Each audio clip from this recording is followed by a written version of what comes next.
सबसे पहले वहीं से कि हुजूर की पैदाइश से पहले की कोई बात है कि नहीं। एक बात जब नबी का मुताला कीजिए पता चलेगा। सबसे पहले ये बताइए, आप जलसे में आए सीखने के लिए आए हैं, इस्लाम की शहजादियां अगर बेवा हो जाए तो उनकी इद्दत क्या है? मजमे वाले से पूछ रहा हूं मैं, स्टेज वाले से नहीं पूछ रहा हूं। अगर कोई औरत बेवा हो जाए तो उसकी इद्दत क्या है? सिर्फ खड़ा होकर के नारा लगा दिए, हाथ उछाल करके, तो सुन लीजिए पहले, जो हमारे लिए कुरान निजाम बनकर आया है, कानून बनकर आया है, वो ये बताता है कि जब इस्लाम की शहजादियां बेवा हो जाएं तो 4 माह 10 दिन इद्दत की। ये शरीयत मुत्तहरा है, ये शरीयत मुहम्मदिया में है। लेकिन एक बात और मैं बताना चाहता हूँ कि अरब में उस जमाने में जब मेरे आका इस दुनिया में तशरीफ नहीं लाए थे तो वहां के कल्चर में ये बात शामिल थी कि जो मक्के में, जो मदीने में, जो अरब में औरतें बेवा हो जाती थी उस जमाने में 1 साल तक उनकी इद्दत। कितने साल? 1 साल तक न औरत बन सकती थी, न संवर सकती थी, न खुशबू का इस्तेमाल कर सकती थी। और आज हमारे और आपकी शहजादियों के लिए अगर विवाह हो जाए तो 4 माह 10 दिन। याद कीजिए वो तारीख पीर करम अली शाह रहमतुल्लाह ताला अलैह ने अपनी किताब में तहरीर किया है कि जब मेरे आका सल्लल्लाहु ताला अलैहि वसल्लम अपने वालिदा हजरत सैयदा आमिना तैयबा ताहिरा के पेट में पल रहे थे, उसी आलम में आपके शौहरे नामदार हजरत अब्दुल्ला एक सफर में रवाना हुए। पेट में कौन पल रहा है? मेरे आका सल्लल्लाहु ताला अलैहि वसल्लम सफर में रवाना हुए और ये कहा कि मैं जा रहा हूँ, चंद माह बाद लौटूंगा। तारीख बताती है, पीर अली करम शाह ने लिखा है कि जब आके करीम के वालिद मोहतरम हजरत अब्दुल्ला रवाना हुए, सफर से वापस हो रहे थे कि राह में आप इंतकाल कर गई, आपकी रूह परवास कर गई। जब परवास कर गई तो किसी आकर के मुखबिर ने खबर दी थी, ए आमिना तुम इंतजार कर रही हो, तेरे शौहरे नामदार आने वाले हैं। ए आमिना तुम इंतजार कर रही हो, तुम अपने शौहर के मुंतजिर हो, लेकिन अब तेरे शौहर इस दुनिया में नहीं रहे, अब तेरे शौहर लौटकर तेरे घर में नहीं आएंगे। हजरत आमिना ने कहा था, ये आने वाले, ये खबर देने वाले, ये तुझे किसने कहा वो दुनिया में नहीं है? कहा मैंने देखा है, उनकी रूह परवास कर गई है, फला मकाम पर पड़े हुए हैं। तारीख बताती है क्या करीम सल्लल्लाहु ताला अलैहि वसल्लम अभी माँ हजरत आमिना के पेट में पल रहे हैं। वालिद मोहतरम का सर से साया उठ चुका है, वालिद मोहतरम इस दुनिया से जा चुके हैं। तज़ीज़ो तकवीन कर दिया गया, दिन और रात गुजरते रहे, जब गुजरते रहे माह गुजरते रहे तो आकर के किसी एक मक्के की औरत ने हजरत अब्दुल मुत्तलिब को शिकायत किया, हे अब्दुल मुत्तलिब आज तो खसब बात हो गई है। कहा क्या खसब बात है? कहा फैसला आपको करना होगा, मक्के में कोई गलती करता है फैसला आप बनते हैं, फैसला आप करते हैं, ये तो बताइए अगर आपके घर में कोई गलती करे, आपके घर में कोई गलत काम करे, इसका फैसला कौन करेगा? हजरत अब्दुल मुत्तलिब ने कहा जब पूरे मक्के वालों का फैसला ये अब्दुल मुत्तलिब करता है तो अपने घर का फैसला भी अब्दुल मुत्तलिब करेगा। तारीख बताती है अब्दुल मुत्तलिब ने कहा बोलो क्या बात है? तब चंद लोगों ने जमा होकर के कहा था कि देखिए आपकी बहू आमिना बेवा हो चुकी है, ये पता है ना आपको? कहा हाँ वो बेवा हो चुकी है, पता है ना? हाँ हाँ पता है। आगे बोल क्या बोलना चाहता है? तो लोगों ने कहा था कि आज जो हम मक्के में पल रहे हैं ये मक्के वालों की कल्चर है, अरब वालों की कल्चर है। अगर कोई औरत बेवा हो जाए तो 1 साल तक अपने आप को ना संवारे, 1 साल तक इज्जत के दिन गुजारे, 1 साल तक खुशबू का ना इस्तेमाल करे। मगर आपकी बहू बेवा सैयदा आमना फला घर में गई थी, फला घर में गई थी तो खुशबू लगा कर गई थी। जब वो घर में दाखिल हुई तो खैर खुशबुओं से मुअत्तर हो चुकी थी। ऐसी बात है, मैं जानता हूँ, तारीख बताती है। अब्दुल मुत्तलिब पलटे, दरवाजे पे दस्तक दिए, कोई किसके पास? इमामुल अंबिया की मां है सैयदा आमना। दरवाजे पे दस्तक थी, ससुर शाम से नीचे हजरत आमना ने दरवाजा खोला। जब दरवाजा खोला तो क्या देखे कि ससुर जान है। तारीख बताती है ससुर ने कहा था, अब्दुल मुत्तलिब ने कहा था, ए आमना तेरे एक काम की वजह से आज पूरे भरे मक्का में मुझे जलीलो रुस्वा होना पड़ा है, जलीलो खार होना पड़ा है। जहां फख्र से सर बुलंद करके मक्के वालों के दरमियान मैं फैसला किया करता था, आज एक काम तुमने ऐसा कर दिया है जिसकी वजह से मेरा सर नीचे झुक गया है। कहा क्या काम किया है मैंने? कहा कि तुम्हें पता है ना कि तुम बेवा हो चुकी हो, तेरे शौहर का साया उठ चुका है। कहा हाँ, तो बताओ कि मक्के की कल्चर में ये बात शामिल है या कि नहीं कि मक्के की औरतें जो बेवा हो जाए 1 साल तक अपने आप को संवारे नहीं, खुशबू नहीं लगाए। कहा हाँ मालूम है। कहा अच्छा मालूम है, ये बताओ कि तुम फला के घर में गई थी, फला के घर में गई थी तो खुशबू लगा कर गई थी, फला औरत शिकायत कर रही है, फला औरत शिकायत कर रही है। आमिना फरमाती है, ए ससुर अब्दुल मुत्तलिब, जो लोग कह रहे हैं ना कि मैं खुशबू लगा कर गई थी, वो गलत है। मैंने कभी भी खुशबू का इस्तेमाल किया ही नहीं। ऐसी बातें नहीं। फिर हुआ क्या मामला है? कहा कि जो लोग कह रहे हैं गलत कह रहे हैं कि मैं खुशबू लगाकर वहां गई थी। नहीं, मैं खुशबू लगाकर नहीं गई थी। तो क्या वो लोग झूठे हैं जो लोग ये कह रहे हैं कि जब आमना हमारे घर में आई तो घर मुअत्तर हो चुका था, घर खुशबुओं से फूट रहा था। आमना फरमाती वो लोग सच कहते हैं कि घर खुशबुओं से मुअत्तर था, लेकिन बात दरअसल ये है कि मैंने कोई खुशबू का इस्तेमाल नहीं किया। हजरत आमना जमीन पर बैठी थी, हाथ मारती है, जमीन से मिट्टी उठाती है, उठाने के बाद अपने ससुर को देती है और कहती आप इसे सूंघिए। जब अब्दुल मुत्तलिब ने सूंघा तो आमना के हाथ की मिट्टी खुशबू से मुअत्तर हो गई। हैं आप सोचते होंगे कि मैं पहले से कोई जो है किसी चीज की आमेजिश करती होगी, ऐसी बात नहीं है। गए कदम के नीचे से मिट्टी उठाए और उठा करके हाथ में रखा, मलने के बाद कैसे सूंघिए। जब सूंघे तो कदम के नीचे की मिट्टी भी खुशबू से मुअत्तर हो चुकी थी। फरमाती है क्या और अगर कोई ताजुब खेज मंजर देखना चाहते हैं और कोई ताजुब खेज मंजर आप देखना चाहते हैं तो आमना के साथ चली गए। कहा कि कमाल तुम में आया कैसे? तो कहती है आमिना इसमें मेरा कमाल नहीं है, न इसमें आपका कमाल है, न आपके बेटे का कमाल है, बल्कि मेरा बेटा मोहम्मद अरबी जो मेरे पेट में पल रहा है ये इसका कमाल है कि जब से मोहम्मद मेरे पेट में आए हैं अभी आमिना किसी घर से गुजरती है तो घर महकता है, घर से गुजरती है तो घर महकता है, जिधर जिधर गुजरती हो उधर उधर महकता है। नारे रिसालत, तेरी रहमतों के बादल जो फजा में छा गए हैं वही नूर बन के हर सू यहाँ जगमगा रहे हैं। बखुदा महक रही है मेरी सारी कलियां, मुझे ऐसा लग रहा है कि हुजूर आ गए। हजरात मैं आपको बताना चाहता हूँ, मैं ज्यादा इधर उधर की बात करके फला फला फला फला नाम गिना करके आपका वक्त नहीं लेना चाहता हूँ। ठीक है, 2-4 लोग के नाम लेके कहेंगे फला का नाम लिए, मेरा नाम नहीं। मेन जुमला तमाम कमेटी हजरात का मैं शुक्रिया अदा करता हूँ कि आप बड़ी खुशकिस्मत हैं जो आपने नबी के नाम पर और एक अल्लाह के वली के नाम पर ऐसी महफिल सजाई। अब मैं आपको तेजी के साथ आगे बढ़ा रहा हूँ।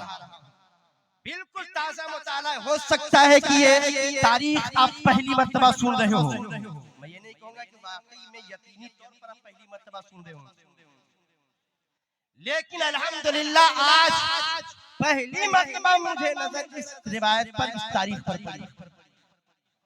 आपको पता है ना कि जब मेरे आका सल्लल्लाहु अलैहि वसल्लम ने ऐलान नबूवत फरमाया तो आपको पागल कहा गया, आपको मजनून कहा गया, आपको जादूगर कहा गया, आप पर कूड़े डाले गए, आपकी गलियों में कांटे बिछाए गए, ताइफ में तो लोग हद कर दिए कि इतने पत्थर मारे कि आक़ा करीम के पैर से खून का फव्वारा उबल पड़ा था।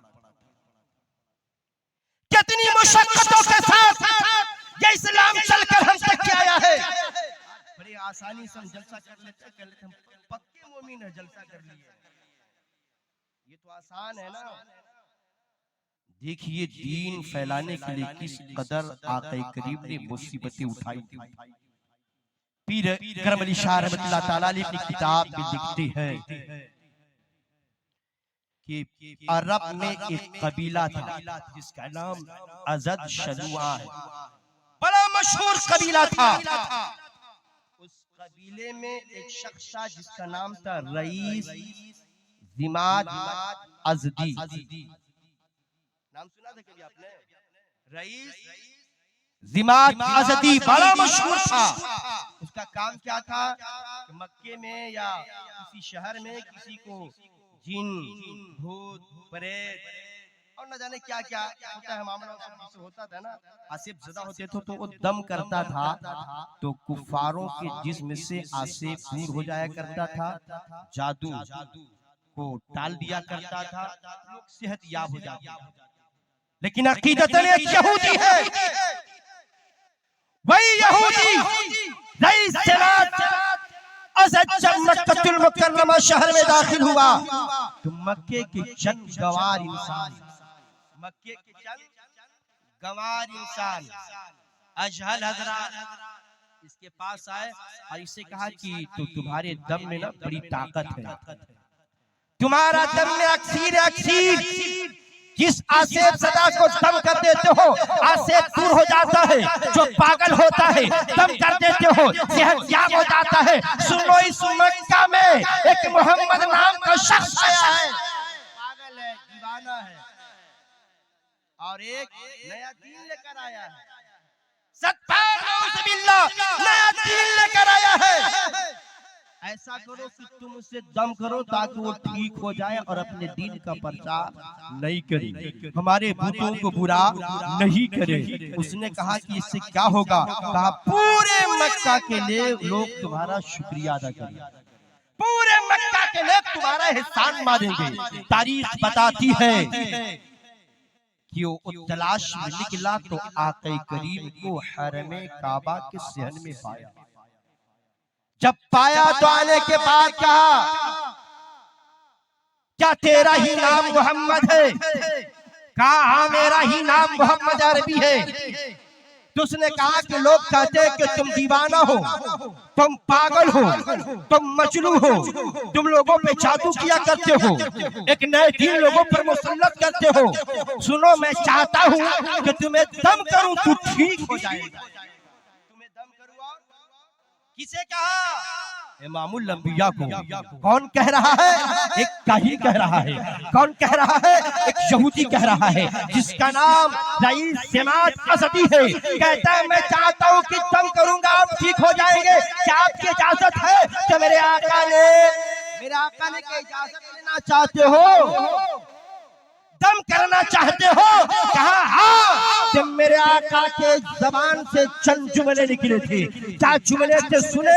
अल्लाह के रसूल ने फरमाया इन्नल हम्दा नहमदहू व नुसल्ली अला मन युद्लिलहु फला हादी ला व नशहदु अन ला इलाहा इल्लल्लाह व अशहदु अन्ना मुहम्मदुर रसूलुल्लाह। जब मुस्ताहिम ने सुना है, रईस ज़िमाद अज़दी ने सुना है तो कहा इतना प्यारा जुमला है, दोबारा अदा कीजिए। मेरे आका ने उसी जुमले को फिर दोहराया, उसे और मजा आया। फिर उस यहूदी ने कहा था आप और दोहराइए। मेरे आका ने उसी कलमे को 3 मरतबा जब पढ़ा, इतना मस्त हुआ, इतना मस्त हुआ, इतना बेखुद हुआ कि बेखुद होने के बाद कहने लगा ए मोहम्मद मैं आपके पास आया हूँ, खुदा की कसम मैंने पूरे मक्के में, पूरे अरब में देखा है बड़े से बड़े काहिन आए हैं, बड़े से बड़े जादूगर आए हैं, बड़े से बड़े शायर आए हैं, मगर उनके कलाम में इतनी हलावत नहीं है, इतनी मिठास नहीं है जो आपके कलाम में है।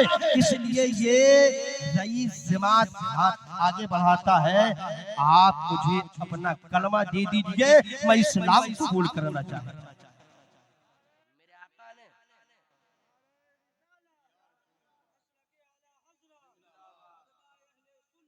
नारे तकबीर, नारे रिसालत, नारे रिसालत।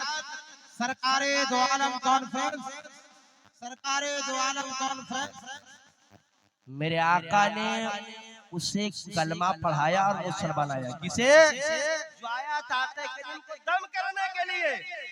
दम करूंगा ठीक हो जाओगे, मगर आका के चेहरे को देखा, आपके जुमले को सुना, आपकी जबान से कलमात जो सुना, तो उसने खुद कहा कलमा पढ़ाइए और मुसलमान बना दीजिए। वो या ये यहूदी अब इस तरह से मुसलमान हुआ है। मेरे मिल्लत के नौजवान, मुझे बांट दिया गया कि हाँ वहाँ कहाँ सुनाते रहे। बहरहाल मुख्तसर में आपको बताना चाहता हूँ कि हमारे आका करीम सल्लल्लाहु अलैहि वसल्लम मक्का शरीफ में कितने बरस रहे?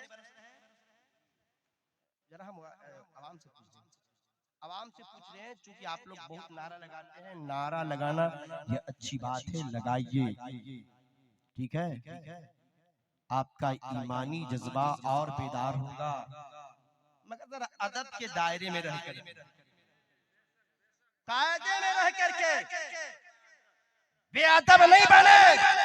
अदब में रहकर अगर आप नारा लगाएंगे, अदब के साथ कुरान की तिलावत करेंगे, यही नारा, यही कुरान आपके लिए जरिए बख्श बन जाएगा। और अगर बेअदब बन करके कुरान की तिलावत करेंगे, कुरान के सामने उछल कूद करके कुरान की तिलावत करेंगे, यही कुरान आपके लिए जरिए निजात नहीं बल्कि वबाल बन जाएगा। इसलिए आप अपने आप को सुधारिए, दिल में झांक करके देखिए। अब मुझे आप ये बताइए कि मेरा आका मक्का में कितने साल बज़ाहिर रहे? पूरी आवाम से पता है किसी को? एक आदमी है जिसने कहा 53 साल। वाकई में आप काबिल मुबारकबाद। याद रखिए आज के जलसे में आने वाले मेरे आका की मक्की जिंदगी जो है ना वो 53 साल है। कितने साल? याद रखिए, बोलिए कितने साल? मदीना में 10 साल। मेरा आका 53 साल मदीने में रहे। जब मक्के वालों ने सताया, जब तैफ वालों ने सताया, जब आपके राहों में कांटे बिछाए गए, तो आप बिल आखिर खुदा के हुक्म से आप मक्कतुल मुकर्रमा से मदीनतुल मुनव्वरा हिजरत करें। एक हदीस पेश कर रहा हूं, समाप्त कर लीजिएगा, पता चलेगा आपको। मेरे आका सल्लम गए तो तन्हा गए थे, साथ में कौन था? अबू बकर सिद्दीक साथ में थे। आका करीम खलीफा अव्वल हजरत अबू बकर सिद्दीक के साथ जब चले और मक्कतुल मुकर्रमा से चले तो मदीनतुल मुनव्वरा आए। आज अगर कोई पीर साहब इस मोहल्ले में आ जाए तो हर अमीर कबीर की ख्वाहिश होती है कि पीर साहब हमारे घर क़याम पजीर हो। चाहते कि नहीं चाहते हैं पीर साहब हमारे घर में आ जाए? जब आका करीम मक्का से मदीना हिजरत करके पहुंचे तो हर अमीर, हर कबीर, हर गरीब, हर मालदार की ख्वाहिश क्या आका हमारे घर तशरीफ फरमा। किसके घर? लेकिन आका करीम किसके घर में जाकर के क़याम पजीर हुए? माली एतबार से बड़े गरीब सहाबी रसूल थे, ईमानी एतबार से बड़े अमीर सहाबी रसूल थे। हजरत अय्यूब अंसारी के घर तशरीफ ले गए, क्योंकि मामला था कि जहां ऊँटनी जाकर बैठ जाएगी वहीं मेरा क़याम होगा। ऊँटनी कहाँ बैठी? अय्यूब अंसारी के घर। किसी ने कहा भी था तमन्ना आरज़ू उम्मीद हसरत सच के बैठी है, तमन्ना आरज़ू उम्मीद हसरत सच के बैठी है। हमारे दिल में पैगंबर की मोहब्बत सच के बैठी है। उधर सरकार मेरे ऊँटनी पर जलवा फरमा है, इधर अय्यूब अंसारी की किस्मत सच के बैठी है। नारे तकबीर, नारे रिसालत, नारे रिसालत। सरकारे दो आलम कॉन्फ्रेंस, सरकारे दो आलम कॉन्फ्रेंस। सुभान अल्लाह, सुभान अल्लाह। बहुत एक बात सुना, कुछ लोग कहते हैं कि आका करीम को इल्म गैब नहीं है, कुछ लोग कहते हैं माअज़ल्लाह को उन्हें इख्तियार नहीं है, पावर नहीं है। किसके साथ मेरे आका है? अबू बकर सिद्दीक के घर, सिद्दीक के साथ किसके घर? अय्यूब अंसारी के घर। जब तशरीफ ले गए ना तो हजरत अय्यूब अंसारी अपने एतबार से आका करीम के लिए खाना का इंतजाम किया, दस्तरखान लगा दिया, कहा आका आप नोश फरमाए, आका आप खाए। साथ में हजरत अबू बकर सिद्दीक है, आका करीम तो किनारे बैठे हैं, मगर हजरत अय्यूब अंसारी से कहा कि मैं ऐसे नहीं खाऊंगा, मैं खाना बाद में खाऊंगा, पहले जाओ मदीने के 30 आदमियों को बुला लाओ। खाना तैयार किया था हजरत अय्यूब अंसारी ने 3 आदमी के लिए, अपने लिए, अबू बकर सिद्दीक के लिए, अपने आका के लिए। खाना जब लगाया गया तो आका ने फरमाया जाओ अय्यूब अंसारी जाओ मदीने से 30 आदमियों को बुला लाओ। आवाज लगाई, सदा लगाई, लोग निकल करके आए, 30 आदमियों को गिनती करके दस्तरखान के किनारे बैठा दिया गया। मेरे आका ने फरमाया पेट भर के खाना खाओ। क्या? पेट भर के खाना खाओ। 30 आदमी खाना खा रहे हैं। खाना कितने आदमियों का था? 3 आदमी का था। 30 आदमी खा लिए, शिकम सैर हो गए, पेट भर गया। तो मेरे आका ने कहा आप लोग जा सकते हैं। 30 आदमी जब चले गए तो फिर मेरे आका ने कहा अय्यूब अंसारी जाओ अब मदीने की गलियों से 60 सरकर्दा आदमियों को बुला लाओ। अय्यूब अंसारी गए। देखो इख्तियार मुस्तफा, देखो कि जिस दस्तरखान पर आका पहुंच जाए दस्तरखान बरकत वाला बन जाता है, जिस घर में आका पहुंच जाए घर बरकत वाला हो जाता है, जिस मकाम पर आका पहुंच जाए वो मकाम भी बाबरकत हो जाता है। सुभान अल्लाह। नारे तकबीर, नारे रिसालत, नारे रिसालत। दिले मुराद से भरती है झोलियां सबकी, कहाँ वो ताज किसी को मुलूल करती है। ना मानने से किसी बूजहल का क्या हुआ, नबी की बात वसीयत कबूल करती है। अय्यूब अंसारी 60 आदमियों के लिए आया, पहले 30 बाद में 60। जब लेकर आए तो आका ने फरमाया बैठ जाओ। लोग बैठ गए, कहा खाना खाओ। लोग खाना शुरू किए, 60 के 60 आदमी खाना खा लिए, शिकम सैर हो गए। कहे आका बस अब इसके आगे मैं नहीं खा सकता। आका ने कहा ठीक है आप लोग जाइए। अय्यूब अंसारी ने कहा पहले 30 खाकर गए, बाद में 60 खाकर गए, कुल 90 आदमी खाकर चले गए। आका अब तो खाना खा ले, आका अब तो खाना खा ले। मगर आका इख्तियार मुस्तफा देखो, आका ने फरमाया कि अय्यूब अंसारी जाओ अब मदीने से 90 आदमियों को बुला लाओ। गए 90 आदमियों को बुला लाए, खाना पर बैठा दिया गया, खाना लोग खाए, शिकम सैर हो गए। तब आका ने फरमाया कि अब जाओ, लोग चले गए। बाद में कौन खाया? मेरे आका भी खा रहे हैं, अय्यूब अंसारी भी खा रहे हैं, हजरत अबू बकर सिद्दीक भी खा रहे हैं। अब कहने का मतलब ये है कि 3 आदमी का खाना अय्यूब अंसारी ने तैयार किया था, मगर आका के कदमे नाज़नीन की बरकत तो देखो कि जिस दस्तरखान पर आ गए इतनी बाबरकत दस्तरखान हुआ है, इतनी बाबरकत दस्तरखान हुआ है कि पहले 30 बाद में था, बाद में लौटे, कुल 180 आदमी खाना खाकर जब चले गए अय्यूब अंसारी से मेरे आका ने फरमाया था अय्यूब अंसारी ये तो बताओ कि जो तुमने खाना पहली मर्तबा पेश किया था वो ज्यादा है या 90 180 आदमी खाकर चले गए अब खाना ज्यादा है? अय्यूब अंसारी कहने पर मजबूर हो गए, ए आका करीम सल्लल्लाहु तआला अलैहि वसल्लम जो खाना मैंने आपके लिए पेश किया था, 3 आदमियों का खाना तैयार किया था, खुदा वहदहु ला शरीक की कसम आपकी बरकत से इतनी बरकत हुई है, आपकी आमद से इतनी बरकत हुई है कि 180 आदमी खाकर चले गए, मगर दस्तरखान वैसा का वैसा ही भरा पड़ा। नारे तकबीर, नारे रिसालत। सरकार की आमद, सरकार की आमद, आका की आमद, आका की आमद, मक्की की आमद, मक्की की आमद, मदनी की आमद, मुख्तार की आमद, लजपाल की आमद।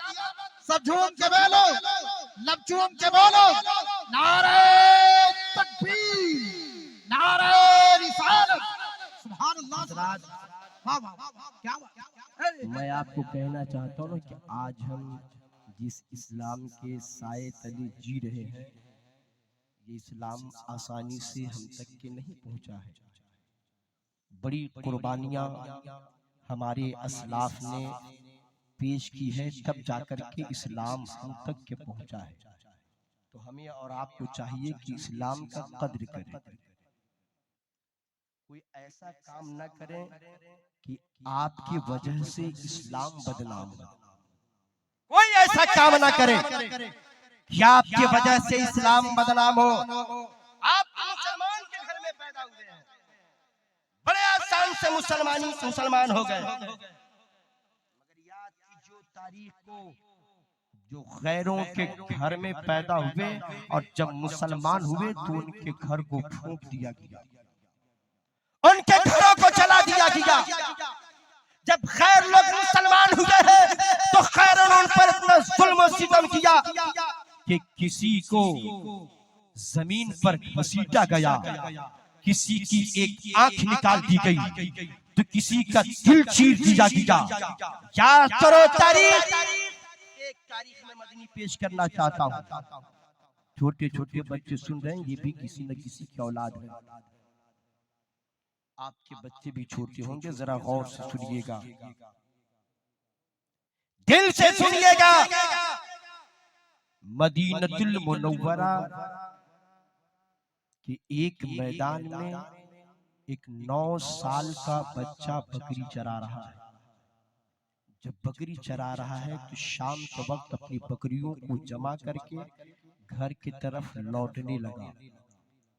जब लौटने लगा तो एक बकरी वहां से निकली और भाग गई। ख्याल आया मेरे बाप का इंतकाल हो गया है, मैं अपने चचा की बकरियों को चराया करता हूँ, एक भी बकरी गायब हो गई तो मेरा चचा मुझ पर जुल्म करेगा, मेरा चचा मुझे मारेगा। 9 साल का बच्चा है, एक बकरी की तलाश में निकल पड़ा, बकरियों को छोड़ दिया।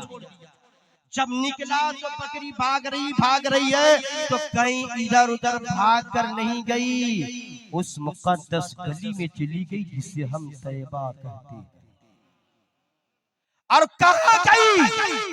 ठीक मस्जिद नबवी के सदर दरवाजे पर बैठी बकरी आकर के बैठ गई, रुक गई।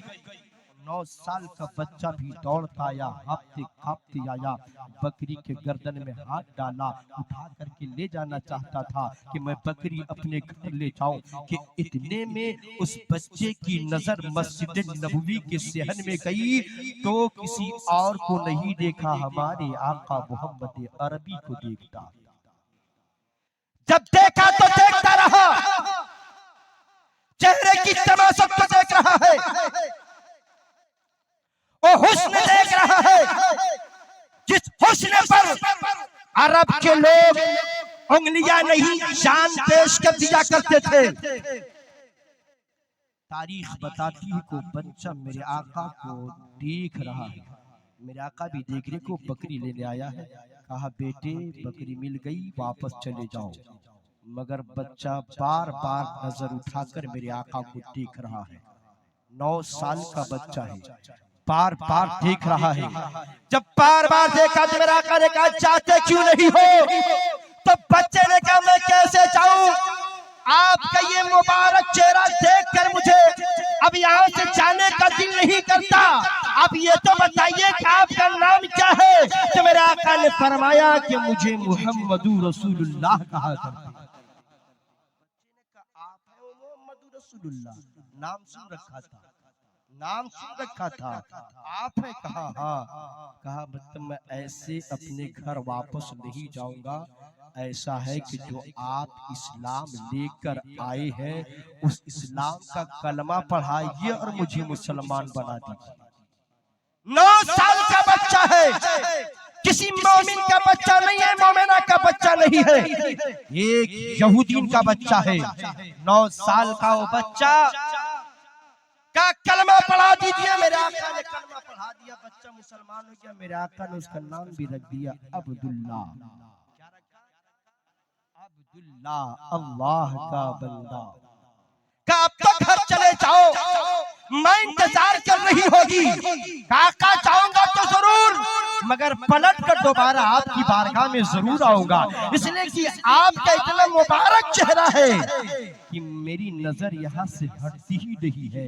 आप जब कहते हैं कि मैं इंतजार कर रही होगी, चले जाओ तो मैं जा रहा हूँ। तारीख बताती है 9 साल का बच्चा है, एक यहूदी का बच्चा था, आया है मोमिनो मुसलमान हुआ है, इस्लाम का कलमा पढ़ा है, बाप का साया सर से उठ चुका था। जब घर गया और जब घर गया तो अंदाज बदला हुआ था, घर में पानी पी रहा है जो नबी नबी कह रहा है, खाना खा रहा है जो नबी नबी कह रहा है, टहल रहा है जो नबी नबी कह रहा है, यानी नबी नबी का तराना उसकी जबान पे गूंज रहा था। माँ सुनती है, पूछती है, बच्चे ये किस नबी की बात कर रहे हो? माँ यहूदीन की यहूदीन।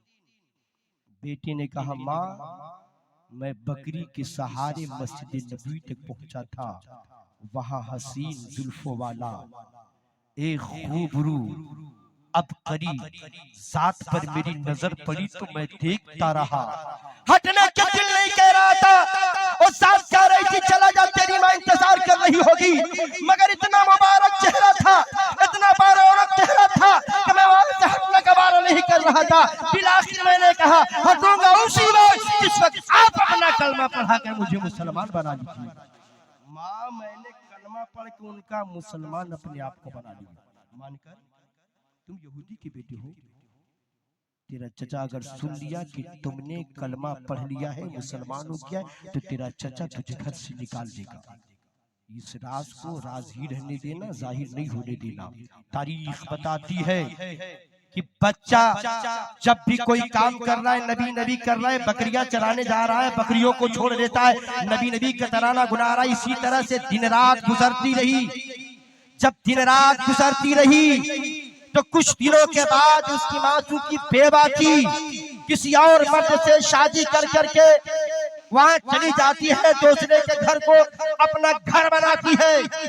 बच्चा तन्हा, बाप का साया सर से उठ चुका था, माँ भी घर छोड़कर जा चुकी थी। बच्चा तन्हा चचा के घर में पल रहा था और बकरियों को देखभाल कर रहा था, बकरियों को चरा रहा था। 9 साल का बच्चा है। एक मर्तबा जब मदीने की जंगल में वो बकरी चरा रहा था तो चचा देखने गया कि देखता हो किस अंदाज से मेरा भतीजा मेरी बकरियों को चराता है। जब गया तो क्या देखता है कि बकरियां खुद ब खुद चल रही है और ये कुछ पढ़ रहा है। जब करीब हुआ चचा, पीछे गया तो क्या सुनता है कि उसकी जबान से नबी नबी का तराना गूंज रहा है, उसकी जबान से नबी नबी का तराना निकल रहा है।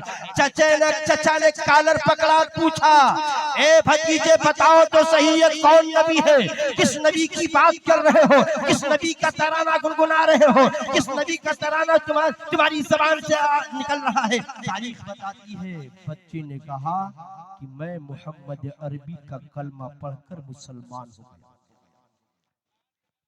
चचा अब कॉलर को पकड़ता है, पकड़ने के बाद अपने 9 साल का भतीजा को उस मदीने की पथरीली जमीन पर घसीटता हुआ अपने घर ला रहा। आज मदीने की गली देख रहे हैं जहां संगमरमर बिछा हुआ है, जर्रा बराबर जमीन ऊंची नीची नहीं है, मगर वो जमाना था उस वक्त मदीने में पत्थर बड़े बड़े हुआ करते थे, कंकड़ जमीन पे पड़ा हुआ करते थे, जमीन बराबर नहीं थी। चचा जुल्म करता है, 9 साल के भतीजों को घसीटता हुआ वापस घर ला रहा है। घर लाया, बच्चा का पैर जख्मी हुआ है। चचा ने कहा था, भतीजे ये तो बताओ कि तुम किस नबी की बात कर रहे हो, किस नबी का कलमा पढ़ रहे हो। बच्चे ने अपनी दास्तान सुना दी कि मैं बकरी के सहारे उनके पास पहुंचा था, उनका नूरानी चेहरा मैंने देखा है, उनका कलमा पढ़ लिया हूँ, मैं अब से मुसलमान हो गया हूँ। तारीख बताती है कि देखिए जब इस बच्चे ने इस्लाम को कबूल किया है तो बच्चे पर कितना जुल्म सितम किया गया, बच्चों पर कितना जुल्म के पहाड़ आए गए। आपके घर में भी 8 साल के बच्चे होंगे, आपके घर में भी 10 साल के बच्चे होंगे। जरा सीने पर हाथ रख करके सोचे, अगर आपका बच्चा देखता है कि मेरा बाप जहाँ कमाने गया तो उस शहर से आने में देर कर रहा है, तो बच्चा रो पड़ता है, आंख से आंसू निकल पड़ता है, बच्चा तिलमिला उठता है। और अगर किसी का बाप जख्मी हो जाता है, किसी हादसे का शिकार हो जाता है, तो बच्चे बिलख पड़ते हैं, मेरे बाप पर जुल्म, मेरा बाप जो है परेशान हाल है। तारीख बताती है उस बच्चे के दिल पर क्या गुजरता होगा। जहाँ बाप जख्मी नहीं है, बाप दुनिया छोड़ चुका है, उस बच्चे के दिल पे क्या गुजर रहा होगा। जहाँ माँ घर छोड़ करके कहीं और चली गई थी, तारीख बताती है कि बच्चे से उसके चचा ने कहा था कि सुनो, एक काम करना होगा तुम्हें। उस नबी का कलमा पढ़ लिया है ना, अगर तुम्हें इस घर में रहना है, इस महल में रहना है, तो तुम्हें कलमा छोड़ देना होगा, तुम्हें इस्लाम छोड़ देना होगा। तारीख बताती है कि कहा क्या और क्या करना होगा। कहा अगर कलमा पढ़ोगे तो घर छोड़ना होगा, जमीन जायदाद से कोई हिस्सा नहीं। बच्चा अब सोच में घूम जाता है, अब मैं क्या करूं, मेरे बाप का साया सर से उठ चुका है, माँ भी घर छोड़कर चली गई है। तारीख बताती है कि बच्चा अब सोचता है, सोचता रह जाता है, क्या करूं, अगर मैं कलमा नहीं छोड़ा तो घर से निकाल दिया जाऊंगा। अगर मैंने कलमा को पकड़ा रहा, इस्लाम मैंने कबूल किया ही रहा, तो मुझे जमीन जायदाद से कोई हिस्सा नहीं होगा। तारीख बताती है बच्चा इसी सोचो फिक्र में था, और चचा तकाजा कर रहा था, या तो तुम इस्लाम में रहो या तो मेरे घर में रहो, दोनों काम नहीं कर सकते हो, या तो मेरे घर से निकल जाओ या इस्लाम को छोड़ दो। बच्चा सोचो फिक्र में था, 9 साल का बच्चा है, माँ भी जुदा हो गई है, बाप का साया सर टूट चुका था। जब चचा बार बार तकाजा कर रहा था कि घर से निकल जाओ, तब बच्चे ने कहा था, चचा जमाने की दौलत तुम ले लो, मदीने वाले ताजदार की मोहब्बत मुझे दे दो। नारे तकबीर, नारे रिसालत, सरकारे दो आलम कॉन्फ्रेंस, सरकारे दो आलम कॉन्फ्रेंस। सुभान अल्लाह, सुभान अल्लाह। बच्चे ने जब इश्क का इजहार किया कि जमाने की दौलत ले लो, महल ले लो, जमीन ले लो, जायदाद में मुझे हिस्सा मत दो, मगर मदीने के ताजदार की मोहब्बत मेरे हवाले कर दो। तारीख बताती चचा ने कहा, धक्के मारा, कहा चल निकल। बच्चा जब घर से निकलने लगा ना, तो चचा आगे बढ़ा और कहा कि सुन, जो कपड़ा पहना है ये कपड़ा भी मेरा है, बदन से निकाल दे। तारीख बताती है 9 साल का बच्चा है, किस कदर इस्लाम के लिए उसने कुर्बानियां पेश की है। तारीख बताती कि बच्चे ने कुर्ते को निकाल दिया और कहा ले ये कमीज तू रख ले, लेकिन आका की मोहब्बत मेरे हवाले कर दे। बच्चा जब आगे बढ़ा, तब उसके चचा ने और जुल्म करते हुए आगे बढ़ते हुए कहा कि सुन, जो तू चप्पल पहना है ये चप्पल भी मेरी है, चप्पल वापस कर दे, चप्पल निकाल दे। बच्चे ने कहा ये भी ले ले, ये भी ले ले, मगर इस्लाम में नहीं छोड़ सकता। बच्चे के जिस्म से कपड़ा निकाल दिया गया। 9 साल का बच्चा है, पैर से चप्पल छीन ली गई। अब बच्चा उसी गलियों में चलता है, कंकरेली पथरीली जमीन में चल रहा है कि किसी तरह से मैं यहाँ से निकल गया हो, तब उस मदीने वाले ताजदार की बारगाह में पहुंच जाऊं, जहाँ चंद दिन पहले जाकर के मैंने उनका इस्लाम कबूल किया। तारीख बताती है बच्चा चला, रास्ते में ख्याल आया, मेरे जिस्म पे कपड़ा नहीं है, मैं तो नंगा हूँ, मेरे पैर में चप्पल नहीं है, मेरा पैर जो है जख्मी है, खून रिस रहा है। अगर इसी तरह से मस्जिद नबवी में दाखिल हो जाऊं तो ये तो मस्जिद की तौहीन होगी। हो सकता है का इनकार कर दे कि परागंदा जिसमें लेकर आए हो, खून लेकर के मस्जिद में आए हो सकता है का इनकार कहते बच्चा बाहर हो तो फिर मैं कैसे जाऊं। ख्याल आया कि अगर मेरी माँ यहूदीन है मगर माँ है, माँ होती है, माँ की मोहब्बत औलाद के लिए होती है। दिल में ख्याल आया कि जाता हूँ माँ के पास। 9 साल का बच्चा उस मकाम पर पहुंचा जहां पर उसकी माँ निकाह करके रह रही थी। दरवाजे पे दस्तक दी। माँ दरवाजा खोलती है। जब दरवाजा खोलती है तो क्या देखती है कि मेरा 9 साला बेटा है। माँ के आंख से आंसू जारी हो गए। बच्चे क्या हालत को देख कर तड़प गई माँ, पुकार उठी, बच्चे बेटे बताओ ये हालत तेरे किसने बनाई है। कहा मेरे चचा ने किया है, मुझे मारा भी है, कपड़ा भी निकाला है और चप्पल भी ले लिया है। कहा बाप की जायदाद से तुम्हें कोई हिस्सा नहीं मिलेगा, महल में नहीं रहना होगा, तुम्हें इस्लाम कबूल कर लिया है, जाओ बानिए इस्लाम के पास चले जाओ। माँ मैं तो उनकी बारगाह में जा रहा था, मगर ख्याल आया कि जिसमें पे कपड़ा नहीं है मस्जिद में कैसे दाखिल होऊंगा, पैर में चप्पल नहीं है, खूनी रिस रहे हैं, मस्जिद में जाऊंगा खून का धब्बा मस्जिद के जमीन पे लगे, मस्जिद के जमीन पर लगेंगे, इसलिए मुझे गवारा नहीं, मेरी तबीयत गवारा नहीं की, इसलिए मैं आपके पास आ गया हूँ। आप मेरे लिए कोई कपड़ा का इंतजाम कर दे ताकि मैं अपनी सतर पोशी कर लूं, मैं अपने जिस्म को ढक लूं, तब मदीने वाले ताजदार की बारगाह में जाऊंगा। माँ के पास एक चादर उठाई, उठाने के बाद दो टुकड़ा की, एक से जिस्म का ऊपर का हिस्सा ढकी, दूसरे से जिस्म का नीचे का हिस्सा ढकी, और माँ कहने लगी बेटा 3-4 दिन मेरे घर में कयाम कर ले, तेरे लिए नए लिबास का इंतजाम कर दूंगी। तारीख बताती बेटे ने कहा ना माँ ना, एक लम्हे की भी जुदाई अब मैं नहीं, मुझे बर्दाश्त नहीं है, अब मैं चलता हूँ, हो सकता 3 दिन रहूं और मेरी रूह परवास कर जाए तो मैं दोबारा अपने आका के रूहे मुबारक की ज़ियारत नहीं कर पाऊंगा। एक लम्हा आपका बेटा बाप की नजरों के सामने नहीं रहेगा। 9 साल का बच्चा चला है, चल रहा है, पैर में चप्पल नहीं है, कांटे चुभ रहा है, दर्द से बिलबिला रहा है, दर्द से तड़प रहा है, चलते चलते उसी मकाम पर पहुंचा है जिस मकाम पर बकरी के सहारे पहली मर्तबा पहुंचा था। जाकर बच्चा बैठ जाता है, कैसे जाऊं, जिसमें जो है जिसमें गंदा है, कैसे जाऊं, बाल उलझे हुए हैं, पैर जख्मी है, खून लगा हुआ है, कैसे मस्जिद में जाऊं कि आका इनकार ना करते। इधर बच्चा ये सोच रहा था मेरे आका मिंबरे रसूल पर तशरीफ फरमा है, अंदर है, कुछ लोग कहते हैं नबी को इल्मे गैब नहीं है, देखो नबी का इल्मे गैब है, अंदर में है मिंबर पर, बच्चा यहाँ तड़प रहा है, कैसे अंदर जाऊं कि मेरे आका ने फरमाया था ए अबू बकर जाओ, मेरा नन्नाश अब्दुल्लाह आया हुआ है, उसे लेकर के आ जाओ। तारीख बताती है अबू बकर सिद्दीक चले हैं, आए हैं दरवाजे पे और कहा ये बच्चे यहाँ क्यों बैठे हो, ए नन्हे आशिक यहाँ क्यों बैठे हो, चलो ना नबी करीम तुझे अंदर तलब कर रहे हैं। बच्चे ने कहा जिसमें गंदा है, पैर जख्मी है, पैर से खून रिस रहा है, अगर कहीं आका ने इनकार कर दिया तो मैं कहीं का नहीं रहूंगा। जब बच्चे के बाद मेरे आका के कान में गूंजी है तो मिंबर रसूल सुन के सहन में आ गए और आकर के दोनों बाजू को फैलाया, कहा ए बच्चे जिसका जमाने में कोई नहीं होता है मोहम्मद रसूलुल्लाह, उसे सीने से लगा दिया।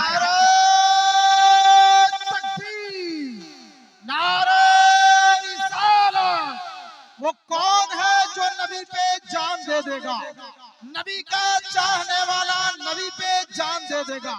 यकीना आए तो तिलावत करके देख, मोहम्मद कौन है उनका पता कुरान दे देगा। तारीख क्या बताती है, तारीख यही बताती है मुसलमानों, अगर आपके सामने कोई भी यतीम आ जाए, मजबूर आ जाए, बेकस आ जाए, तो आप उसकी मदद करें। मेरा आका की बारगाह में आया था तो यहूदी था, लेकिन जब आया तो आपने करम फरमाया, उसे मुसलमान भी कर लिया और नाम रखने के बाद अपनी बारगाह में कबूल भी कर लिया और कह दिया कि आज से तुम अब्दुल्ला।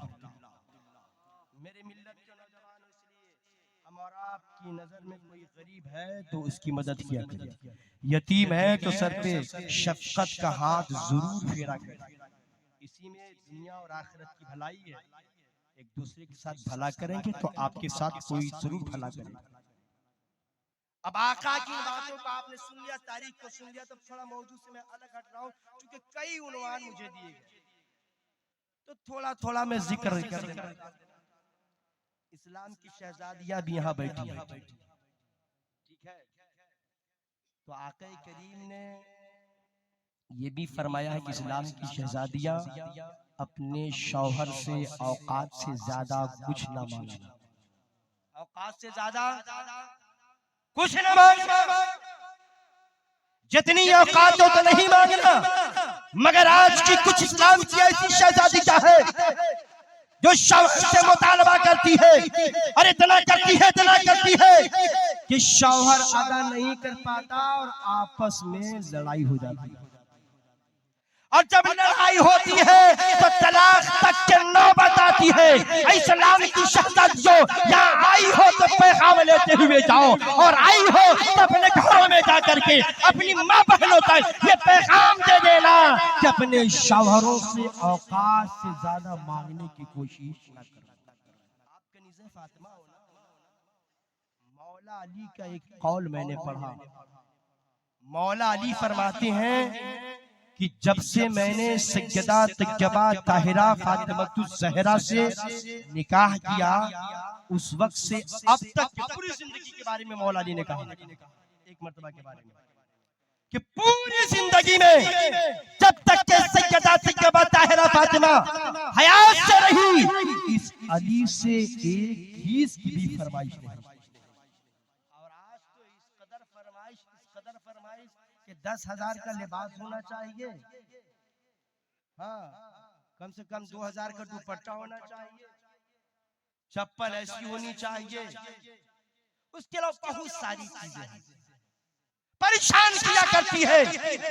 गौर तो करो, सीने पर हाथ रख करके सोचो कि सैयदा तैयबा ताहिरा ने जिंदगी में कभी भी मौला अली से कुछ सवाल ही नहीं किया। मौला अली ने एक मर्तबा कहा भी था, ए फातिमा तुम मुझसे कुछ मांगती क्यों नहीं हो? तो फातिमा ने कहा था, मेरे बाबा मेरे अब्बा हुजूर सल्लल्लाहु तआला अलैहि वसल्लम ने पैगाम दिया था, बेटी अली के घर में जा रहे हो कभी कुछ मुतालबा ना करना, उनके मिजाज को हमेशा खुश रखना। मौला अली ने कहा कि पूरी जिंदगी में कभी उन्होंने मुझसे कुछ तलब नहीं की। एक मर्तबा मौला अली फरमाते, एक मर्तबा जब उनके पेट में हसन मुज्तबा पल रहे थे, मुहर्रम में नाम लगाते नहीं या हसन या हसन मुज्तबा सैयदा तैयबा ताहिरा फातिमतुज़ ज़हरा के पेट में पल रहे हैं। मौला अली फरमाते हैं कि मैंने उनसे कहा कि सुनो ना, मेरे पास कुछ है तो आप तो मुझसे कभी तो फरमाइश करो, कभी नहीं की, आज कुछ मांगना है तो मांग लो। मौला अली का बड़ा दिल खुश है, गदगद कुछ मांग लो। मौला अली के बेटे इमाम हसन मुज्तबा सैयदा फातिमा के पेट में पल रहे थे, तो औरतों में ये मामला है कि जब वो हामिला होती हैं तो कुछ खाने का दिल किया करता है। सैयदा तैयबा ताहिरा ने कहा, मैंने कभी भी अपनी मर्जी से आपसे नहीं मांगी, लेकिन जब आज कहते हैं तो मुझे एक चीज की ख्वाहिश है, क्या आप दे सकते हैं? कहा हाँ बोलो, क्या चीज की ख्वाहिश है? तब मौला अली से सैयदा तैयबा ताहिरा ने कहा था कि मुझे अनार खाने की ख्वाहिश है। क्या अनार खाने की ख्वाहिश है? मगर उस ख्वाहिश को भी हजरत सैयदा तैयबा ताहिरा ने मौला अली के लिए रब की बारगाह में कुर्बान कर दी। एक ज़रा बेची, उससे इतनी रकम वसूल हुई ना कि सिर्फ एक ही अनार खरीदा जा सका। एक अनार लेकर मौला अली अपनी जौजा सैयदा तैयबा ताहिरा फातिमतुज़ ज़हरा की बारगाह में आ रहे हैं। जब आ रहे हैं तो बीच रास्ते में एक साइल आया। साइल समझ रहे ना, सवाल करने वाला, मांगने वाला, एक भिखारी आया और आकर कहा कि अली जो तेरे पास है अल्लाह के नाम पर दे दे, मैं भूखा हूं। मौला अली जिससे हजरत फातिमा ने जिंदगी में कोई चीज मुतालबा नहीं की थी, पहली मर्तबा आपके कहने पर मुतालबा की थी। अनार ले आए, अनार लेकर आ रहे हैं, रास्ते में फकीर मिला, कहा अली जो तेरे पास है खुदा के नाम पर मुझे दे दे, मैं भूखा हूं। मौला अली न दाएं देखे न बाएं देखे, जेब में हाथ डालते हैं और निकालने के बाद अनार उस फकीर के हाथ में दे दिया। मौला अली अब घर पलट रहे हैं, मगर आपके माथे पे शिकन के आसार थे कि जिंदगी में फातिमा ने कभी मुझसे कुछ तलब नहीं की है। आज पहली मर्तबा मेरे कहने पर मुझसे कुछ मांगी है और मैं लेकर लेने किया था, मगर साइल आया साइल को दे दिया, फकीर आया फकीर को दे दिया, मोहताज आया मोहताज को दे दिया। अब मैं कैसे फातिमा के सामने या अली चेहरा लेकर के जाएगा? आ रहे हैं, सर झुका हुआ है, निगाहें नीची है। दरवाजे पे दस्तक दी, सैयदा फातिमा ने जब दरवाजा खोला तब पूछती है, ए मौला अली, जो सूरत आपकी रोजाना नजर आती थी वो नजर नहीं आ रही है, लगता है क्या परेशान नजर आ रहे हैं, क्या मामला है? मौला अली हिचकिचाहट में है, क्या बोलूं, जिंदगी में कभी आपने मुझसे कोई सवाल ही नहीं किया था। सैयदा तैयबा ताहिरा ने कहा, क्या बताए ना बताए, मुझे पता है, यकीनन एक अनार अगर मुझे आज खिला देते तो इतनी खुशी फातिमा को ना होती जो अनार आपने राहे लिल्लाह फकीर को खिला दी जाए। फातिमा को नारे रिसालत, नारे रिसालत, सरकार की आमद, आका की आमद, मक्की की आमद, मदनी की आमद, मुख्तार की आमद, लजपाल की आमद, सब मिलकर के बोलो, लब चूम के बोलो, नारे तकबीर, नारे रिसालत, सुभान अल्लाह। ये है सैयदा तैयबा ताहिरा, शौहर के पेशानी पर जर्रा बराबर एक बराबर कोई तकलीफ और परेशानी की झलक ना है, देखना नहीं चाहती हो, कह रही है कि आपने जो सदका कर दिया है उससे मुझे ज्यादा खुशी हो रही है, उतनी खुशी मुझे एक अनार खा कर भी नहीं मिलती। अब आइए, जब सैयदा तैयबा ताहिरा ने एक अनार को, जो उनकी ख्वाहिश थी, अपनी ख्वाहिश को राहे लिल्लाह कुर्बान कर दिया है, तो उसका जज़ा क्या मिला है, उसका बदला क्या मिला है, ये भी सुन ले। मौला अली तो घर में थे, कुछ ही देर के बाद साहबी रसूल हजरत सलमान फारसी घर पे आ गए, दरवाजे पे दस्तक दी, मौला अली दरवाजा खोलते हैं। हजरत सलमान फारसी ने अपने जेब से अनार निकाला, 1 2 3 4 5 6 7 8 9 अनार सलमान फारसी थैली से निकालते हैं, मौला अली को देते हैं। मौला अली लीजिए, रसूल पाक ने आपकी बारगाह में तोहफा भेजा। एक के बदले कितने? 9। मौला अली ने कहा, यह अनार मेरा हो ही नहीं सकता। कहा नहीं नहीं, आपके ससुर आका करीम सल्लल्लाहु तआला अलैहि वसल्लम ने आपके लिए तोहफा भेजा है, रसूल ने भेजा है, मैं आपकी बारगाह में आ गया हूँ। मौला अली ने कहा, यह अनार मेरा हो ही नहीं सकता है। यकीन बिल्लाह देखिए, यकीन बिल्लाह देखिए, अल्लाह पर कितना मजबूत यकीन था। नारे तकबीर, नारे रिसालत, उलमाए अहले सुन्नत, उलमाए अहले सुन्नत, नारे तकबीर, नारे रिसालत, मुफ्ती अली रजा साहब मिसबाही, नारे तकबीर, नारे रिसालत, उलमाए अहले सुन्नत, सुभान अल्लाह, सुभान अल्लाह। मौला अली ने फरमाया, अगर मेरे होते तो 9 नहीं 10 होते, मेरे होते तो 10 होते, इसलिए कि जो राहे लिल्लाह एक खर्च करता है, अल्लाह उसे 10 अता फरमाता है। इतना कहना था कि आपने उस थैली से 10वां अनार निकाला और दिया, कहा लीजिए, मैं तो आपको चेक कर रहा था, वाकई में ये आपके लिए 10 अनार ही भेजे गए। तो हमें और आपको यकीन भी होना चाहिए, हर चीज पे यकीन होना चाहिए, यकीन पर ही दारोमदार है, नियत दुरुस्त होनी चाहिए। देखिए मुफ्ती साहब तशरीफ ले आए हैं, उनकी भी तकरीर होनी है, शुराए कराम बाकी है। अब मुझे तो कही दिया कई उन्वान पर बोलने के लिए, इसलिए मैं अब इन्हीं चंद जुमलों के साथ खत्म करता हूँ, क्योंकि जो सारे उन्वान दिए गए हैं इसका वक्त में बयान करना, और मेरे बाद कलकत्ता से आए हुए खतीब हजरत अल्लामा कफील खान कादरी कुछ ही देर के बाद वो रौनक स्टेज होंगे, उन्हें मुकम्मल तौर पर आपको समाप्त करना, उन्हें भी सुन। लेकिन मुसलमानों, नौजवानों, मैं एक बात अर्ज कर रहा हूँ कि आप यहाँ तशरीफ लाए हो, मैंने शुरू में भी कहा कि अदब के साथ बैठे, अदब के साथ रहेंगे तो मुकम्मल तौर पर आपको इसकी और इस महफिल की रूहानियत हासिल होती है। और बेअदब बनकर रहेंगे, इधर उधर खेल कूद उछल कूद बात में लगे रहेंगे, तो आपके आने से आप कोई फायदा नहीं। और जब जलसे में आते हैं तो आप कुछ ना कुछ पैगाम लेकर के जाएं और अपने दोस्त अहबाब तक वो पैगाम पहुंचाने की कोशिश करें। आपके मोहल्ले में मुदर्रिस भी रहते होंगे, इमाम भी रहते होंगे, बहुत सारे लोग उलमाए कराम की भी कदर नहीं करते हैं, इमाम कराम ध्यान दिया करिए आप उलमाए कराम पर, इमाम कराम पर। आप किसी को वैशाली से बुला रहे हैं, किसी को कलकत्ता से बुला रहे हैं, बड़ी खातिर मदारी कर रहे हैं, मगर जो आपके यहाँ 5 वक्त नमाज पढ़ा रहा हो, आपके घर में बच्चा पैदा होता, कहते हैं इमाम साहब चलिए ना खान में अजान देना,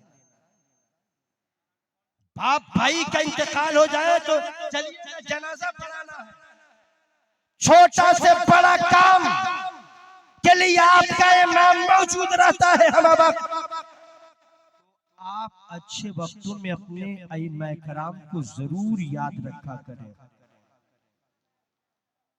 आप उन्हें जरूर याद किया करें, और गाहे बगाहे जो है आप उन्हें कुछ न कुछ इनायत भी किया करें, इसलिए कि तनख्वाह तो इतनी लंबी देते नहीं है, तनख्वाह तो इतनी मोटी देते नहीं है, जितनी मोटी रकम खतीब को, एक शायर को आप दे देते एक रात में इतनी मोटी रकम दे दीजिए, मगर 1 महीना तक जो आपके बच्चे को कुरान पढ़ा रहा है और सालों साल रह करके आपकी बस्ती में मस्जिद में रह करके 5 वक्त इमामत कर रहा है, आप मामूली रकम दिया करते हैं। मुसलमानों, आप उनका जरूर ख्याल रखें, हस्बे लियाकत तनख्वाह दिया करें, जब मजदूरी आप सही देंगे तो खुशी व खुशू के साथ तो कुरान भी पढ़ाएंगे और मुकम्मल यकसुई के साथ नमाज भी पढ़ाएंगे। ऐसा नहीं है तो जानबूझकर कि आपकी नमाज करेंगे, खराब करेंगे, हरगिज़ कोई इमाम ऐसा कर ही नहीं सकता है, लेकिन जब उनका दिल खुश रहेगा ना, बड़े इत्मीनान के साथ वो तमाम काम को अंजाम देंगे। इसलिए अपने इमामों पर खास ख्याल रखें। और ये नई नस्ल से मैं कहता हूँ ना कि आप अपने आप को भी सुधारो। कोई बाल टेढ़े मेढ़े रखता है, कोई कुछ करता है, कोई कुछ करता है, बहुत सारे लोग तो ऐसे भी है खूब शराब पीता है, पीते कि नहीं पीते, बहुत सारे लोग पीते हैं। मुसलमानों अगर पी रहे हो तो बचो इससे, पी रहे हैं तो बचो इससे, इसलिए कि शराब उम्मुल खबाइस, शराब तमाम बुराइयों की जड़ है, आप इससे जरूर बचें। अगर आप बचे हुए हैं तो आप अपनी औलादों को बचाएं। सिर्फ अपने आप को बचा लेना ये कमाल नहीं है, अपनी औलादों को भी बचाएं। इसलिए कि कुरान कहता है या अय्युहल्लज़ीना क़ू अनफुसकुम व अहलीकुम नारा, कि ऐ ईमान वालों अपने आप को भी और अपने अहलो अयाल को भी जहन्नम की उस आग से बचाओ जिसका ईंधन इंसान और पत्थर है। क्या अपनी औलाद को बचा रहे हैं? बहुत कम लोग ऐसे हैं जो अपनी औलाद को बचा रहे हैं। कुछ तो गार्जियन ऐसा भी होते हैं जो दाद भी कर दिया करते हैं, गुनाह भी कर रहा है और दाद भी दे रहे हैं, नाच भी रहा है और ताली भी गार्जियन बजा रहे हैं। आप बचे और अपने बच्चों को बचाएं। अरे हम और आप एक मामूली इंसान है, मामूली इंसान, कहीं चलते हैं ना, बस गिर गए, पैर टूट जाता है, दर्द से बिलबिला उठते हैं, तड़प उठते हैं, सर में कंकर लग जाए, फूट जाए, तो अब तड़प उठते हो, बिलबिला उठते हो। इतने नर्म नाजुक हो मगर खौफे खुदा अपने दिल में नहीं रखते। इतने नर्म नाजुक हो और खशियत रब्बानी आपके दिल में नहीं है। अरे खशियत रब्बानी, खुदा का खौफ अपने दिलों में बसा लो, इसलिए कि आपसे ज्यादा तो खौफ न हो पत्थर जो सख्त है। बड़े पत्थर को आपसे लड़ा दिया जाए तो पत्थर का कुछ नहीं होगा, आपकी हड्डी टूट जाएगी, आपका सर फूट जाएगा, मगर पत्थर खशियत इलाही में रो रहा है। एक मर्तबा मेरे आका करीम सल्लल्लाहु ताला अलैहि वसल्लम ने एक सफर में मौला अली से कहा कि देखो फला जगह पहाड़ है, वहां पे पत्थर है, जाकर के उस पत्थर से कहना कि जो तेरे अंदर पानी है वो दे दो, नबी आखिर ज़माने मांगा है। जब मौला अली गए कहा कि नबी आखिर ज़माने तुमसे पानी मांगा है, जो तेरे अंदर है वो दे दे, तो उस पत्थर ने कहा मेरे अंदर पानी अब मौजूद नहीं है कि मैं पानी दूं। मौला अली ने कहा जमीन से पानी निकला करता है, पत्थरों से पानी निकला करता है, पहाड़ों से पानी निकला करता है, तेरे अंदर पानी है, निकाल दे। नबी जब पाक ने मांगा है, कहा नहीं मेरे पास पानी है ही नहीं। कहा कैसे नहीं? कहा इसलिए नहीं है कि मैं खशियत इलाही में, खौफे खुदा में इतना रोया हूँ, इतना रोया हूँ, इतना आंसू बहाया हूँ कि मेरे अंदर पानी है ही नहीं जो मैं निकाल कर आपको दे सकूं। पत्थर तुम्हें इतना रोए कि पानी खुश हो गया। कहा हाँ, जिस वक्त अल्लाह रब्बुल इज्जत ने अपने महबूब कायनात सल्लल्लाहु ताला अलैहि वसल्लम पर ये आयत नाज़िल फरमाई, या अय्युहल्लज़ीना आमनू खू अनफुसकुम व अहलीकुम नारन वक़ूदुहा अन्नास वल हिजारा, कई ईमान वालों अपने आप को भी बचाओ, अपनी औलाद को भी बचाओ जहन्नम की उस आग से जिसका ईंधन इंसान और पत्थर है। यानी हम पत्थर को भी कहा गया है कि जहन्नम के ईंधन होंगे ये पत्थर। तो पत्थर तो वो है जो खौफे खुदा में रो रहा है, पानी उसके अंदर मौजूद नहीं है। आप नर्म नाजुक इंसान होकर गुनाह पे गुनाह करते हैं, शराब पे शराब पीते हैं, जुआ पे जुआ खेलते हैं, खता पे खता करते हैं, उसके बावजूद भी जर्रा बराबर एहसास नहीं है। एहसास को आप बेदार करें, ज़मीर को जिंदा करे, अपने आप को कहीं तन्हाई में रख करके अपने गुनाहों खताओं को याद करके सच्चे दिल से खुदा की बारगाह में तौबा करो, रो गिड़गिड़ाओ। जब रोगे गिड़गिड़ाओगे तौबा के बाद ना एक आंसू का कतरा भी गिर गया तो आंसू का कतरा आपके लिए जरिए निजात बन जाएगा। कि सच्चे दिल से सच्ची तौबा के बाद आप रब की बारगाह में रोए और गिड़गिड़ाएं। और शराब बिल्कुल हरगिज आप शराब के करीब ना जाएं, चाहे शराब बेचने वाला हो, बनाने वाला हो, लेने वाला हो, पीने वाला हो, पिलाने वाला हो, सब गुनाह में बराबर के शरीक है। इसलिए बचें, ऐसा मत कोई दोस्त मांगे आप नहीं पीते हैं तो दोस्त के लिए लेकर के पहुंच जाए, आप मदद करेंगे आप भी गुनहगार हो, आप भी गिरफ्त में आएंगे। बचे बचे शराब को जो है ना नाम बदल बदल करके पीते हैं, फला का जूस है, ये फला का जूस है, ये फला का जूस। अरे नाम बदलना बंद करो, शराब शराब है, आप उस चीज से बचने की कोशिश करो। नाम बेच करके पियोगे तो जानते हैं उसका आजाद क्या है। एक हदीस पाक में मैंने पढ़ा कि जो नाम बेचकर शराब को पीते हैं तो उसकी सूरत बंदर की तरह बना दी जाती है कब्र। जब बंदर बनना पसंद करोगे, कोई इंसान अपने आप को बंदर बनाना पसंद नहीं करेगा। अगर नहीं करोगे तो आज इस जलसे में बैठकर ये अहद कर लो कि आज तक अगर किसी तरह से जाने अनजाने में हमने शराब पी ली है, आइंदा कभी भी मैं शराब को अपने करीब तक के नहीं आने दूंगा। वरना शराबी जो है ना, शराब पी रहा ना, जहन्नमियों का पीप शराबियों को वहां पिलाया जाए। आज एक जख्म हो किसी का ना, थोड़ा सा पीप निकल जाए, सामने देखा नहीं जाता, भिन भिना करके भाग जाता। भाई मामूली इंसान नहीं, जहन्नमियों का पीप शराबियों को पिलाया जाएगा। और मैं आपको बताना चाहता हूँ, जो शराब पीने का आदी है ना, शराब पिया करते हैं, बच्चे जब शराबी प्यास से तड़प रहा होगा, बेचैन करार होगा, एक प्याले में दिया जाएगा, लो P low P low P low. तो जो चीज कटोरे में प्याले में रख करके एक शराबी को शिद्दत प्यास में करीब किया जाएगा, दिया जाएगा, पी लो। शराबी प्यास की शिद्दत में इतना बेचैन और इतना बेकरार होगा कि जैसे ही अपने मुंह को प्याले के करीब ले जाएगा तो गोश्त का एक एक टुकड़ा चेहरे से गिर गिर के प्याले में गिर रहा होगा। एक एक गोश्त का टुकड़ा कट कट करके प्याले में गिरेगा। याद करो, अगर खुदा न खास्ता आपके चेहरे पर कोई एक घूसा मार दे तो आपको बर्दाश्त नहीं। आपके चेहरे पर कोई छोटा सा बच्चा अगर कोई सुई चुभा दे तो आप बर्दाश्त नहीं कर सकते हैं। जब शराब पीने की वजह से आपके सामने उस जहर का प्याला पेश किया जाएगा और आपके चेहरे से गोल कट कट करके उस प्याले में गिरेगा, उस वक्त आप कितना कराह रहे होंगे, किस कदर आप तकलीफ में होंगे।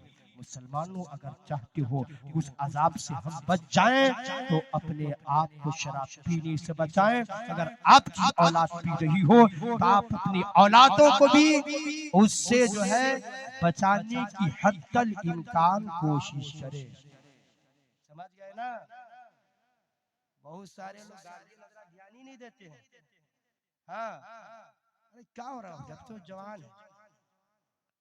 हाँ, लेकिन इतना याद रखो, अगर आप अपने आप को नहीं ना बचाए तो आपकी औलाद भी बचने वाली नहीं है।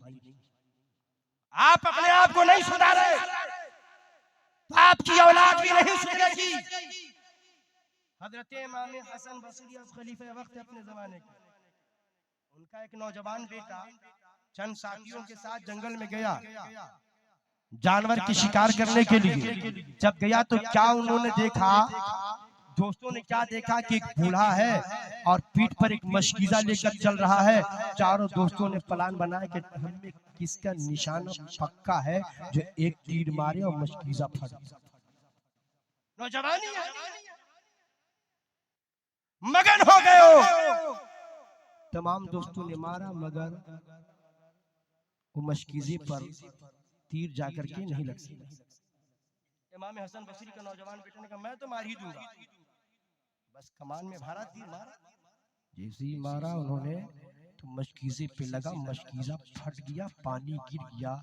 ओ बूढ़ा जिसके सर के बाल सफेद हो चुके थे, जिस्म की हड्डियां कमजोर हो गई थी, जमीन पर बैठ गया, मेरा मशकीजा फट गया, पानी गिर गया, रो रो कर कहने लगा ऐ रब तबारक व तआला, यही एक मशकीजा था जिसमें पानी भर करके मैं मोहल्ले वालों को पिलाया करता था, तो कुछ दे दिया करते थे और मैं अपने बच्चों की परवरिश कर लिया करता था। यही तो एक मेरा जरिए माश खत्म। जब रोता हुआ वो बूढ़ा इंसान देखता है कि देखो किसने फाड़ा है, जब उठाया तो देखकर हैरान रह गया कि किसी और नहीं, खलीफे वक्त इमाम हसन बसरी का नौजवान शहजादे ने तीर मारा। ख्याल आया चलो इनके अब्बा हुजूर बैठे होंगे, लोग जमा होंगे, वहां जाकर के उनके बच्चे की शिकायत की जाएगी। चले आए वो बूढ़े, आने के बाद इमाम हसन बसरी सामने मौजूद थे, लोग भी बैठे हुए थे, बाजू नसीहत फरमा रहे थे। हजरत इमाम हसन बसरी को बूढ़े इंसान आए और आने के बाद कहा मैं तो अब हलाक हो गया, अब तो मैं बर्बाद हो गया। कहा क्या हो गया, तुम पर किसने जुल्म किया है, तुम पर किसने सितम किया है? तो उस बूढ़े ने कहा कि आपका नौजवान बेटा मेरे मस्जिद को तीर मारकर फाड़ दिया है। मेरा यही जरिए माश था। मैं पानी भर के लोगों को पिलाया करता था तो कुछ मुझे दिरहमो दिनार मिल जाया करते थे। अपने बच्चों की मैं परवरिश कर लिया करता था। अब तो मेरे पास ये मशकीज़ा भी नहीं रहा। ये आपके बेटे ने हरकत की है। इमाम हसन बसरी ने अपने बेटे को डांटा नहीं बल्कि अपने खाजिन को बुलाया और कहा कि इतनी रकम दे दो कि ये बूढ़े साहब जो है मशकीज़ा खरीद ला दे दिया गया। बूढ़े साहब जब चले गए तो इमाम हसन बसरी ने कहा कि अब यहाँ से आप लोग जाएं, अब यहाँ जाए।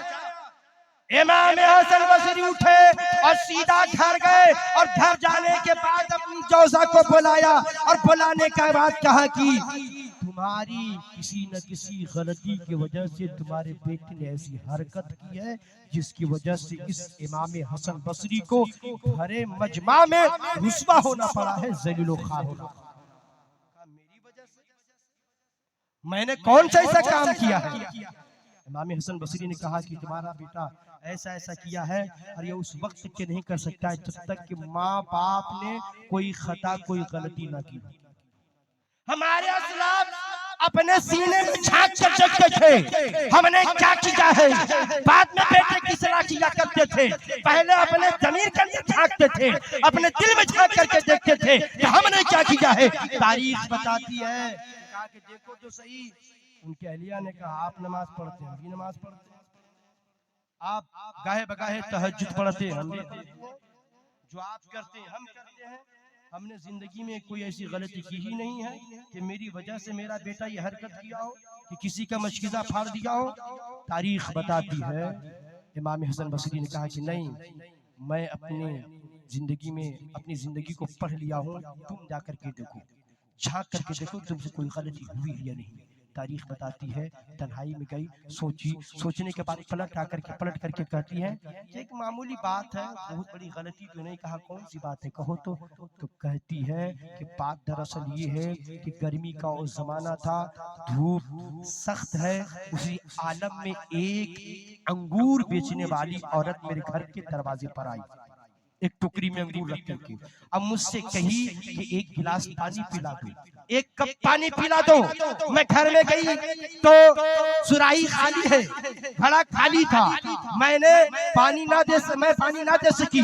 मैंने उससे कहा लो ये रस्सी है, ये बाल्टी है, सामने कुआं है, जाकर के पानी भर लो, बाल्टी से पानी निकाल लो। तारीख बताती है और इमाम हसन बसरी की चौसा फरमाती कि वो गई और जब गई वहां से पानी लेने के लिए, पानी पी करके वापस हो रही थी तो मेरे दिल में ख्याल आया कि मैं अंगूर के कुछ दाने खा लूं। तो मैंने उस अंगूर के गुच्छे से कुछ दाने तोड़ी और अपने मुंह तक ले गई। जैसे ही मुंह के अंदर रखना चाहती थी कि खौफ खुदा ने मुझे इतना लरज़ाया, खशियत रब्बानी ने मुझे इतना डराया कि मैं खौफ खुदा में अंगूर को वापस उसी टोकरी में रख दी। मैं एक अंगूर भी नहीं खाई। औरत तो आ रही थी, दिल में ख्याल आया चंद दाने ना सही एक दाना मैं खा लेती हूँ ताकि अंगूर का मुझे मजा मिल जाए। मैं एक दाना उठाई, मुंह के करीब ले गई, मुंह के अंदर डालना चाहती थी, लेकिन फिर खौफ खुदा ने मुझे इतना डराया कि मैं खशियत रब्बानी की वजह से एक दाना को भी खा न सकी, वापस टोकरी में। फिर क्या हुआ?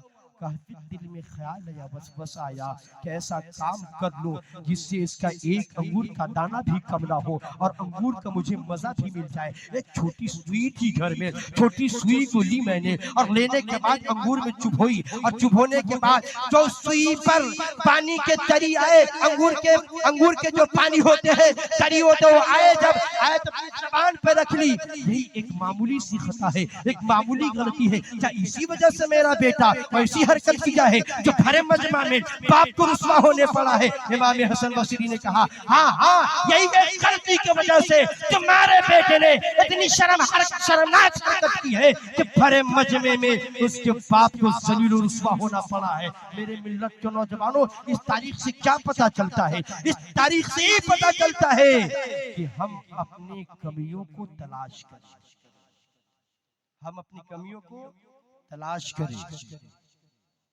अपनी कमी को दूर करने की कोशिश करें। मगर आज अजब लोग हैं, बड़े बड़े लोग हो गए हैं, बुढ़े हो गए हैं, मगर अपनी औलाद को समझा दे तक नहीं। अरे मुसलमानों, सीने पर हाथ रख करके सोचो, अल्लाह ने आपको इस दुनिया में इबादत के लिए पैदा किया है। इस दुनिया में रह करके अल्लाह की इबादत करे, और अल्लाह ने जिन चीजों का हुक्म दिया है उस पे अमल करे, और अल्लाह ने जिन चीजों से हमें और आपको रोका है हम और आप उससे रुकने की कोशिश करें, और शरीयत मुत्तहरा पर मुकम्मल तौर पर अमल करने की कोशिश करें। बस इन्हीं चंद जुमलों के साथ मैं अपनी गुफ्तगू को खत्म करता हुआ मा अलैना इल्लल बलाग। अस्सलामु अलैकुम व रहमतुल्लाहि व बरकातहू।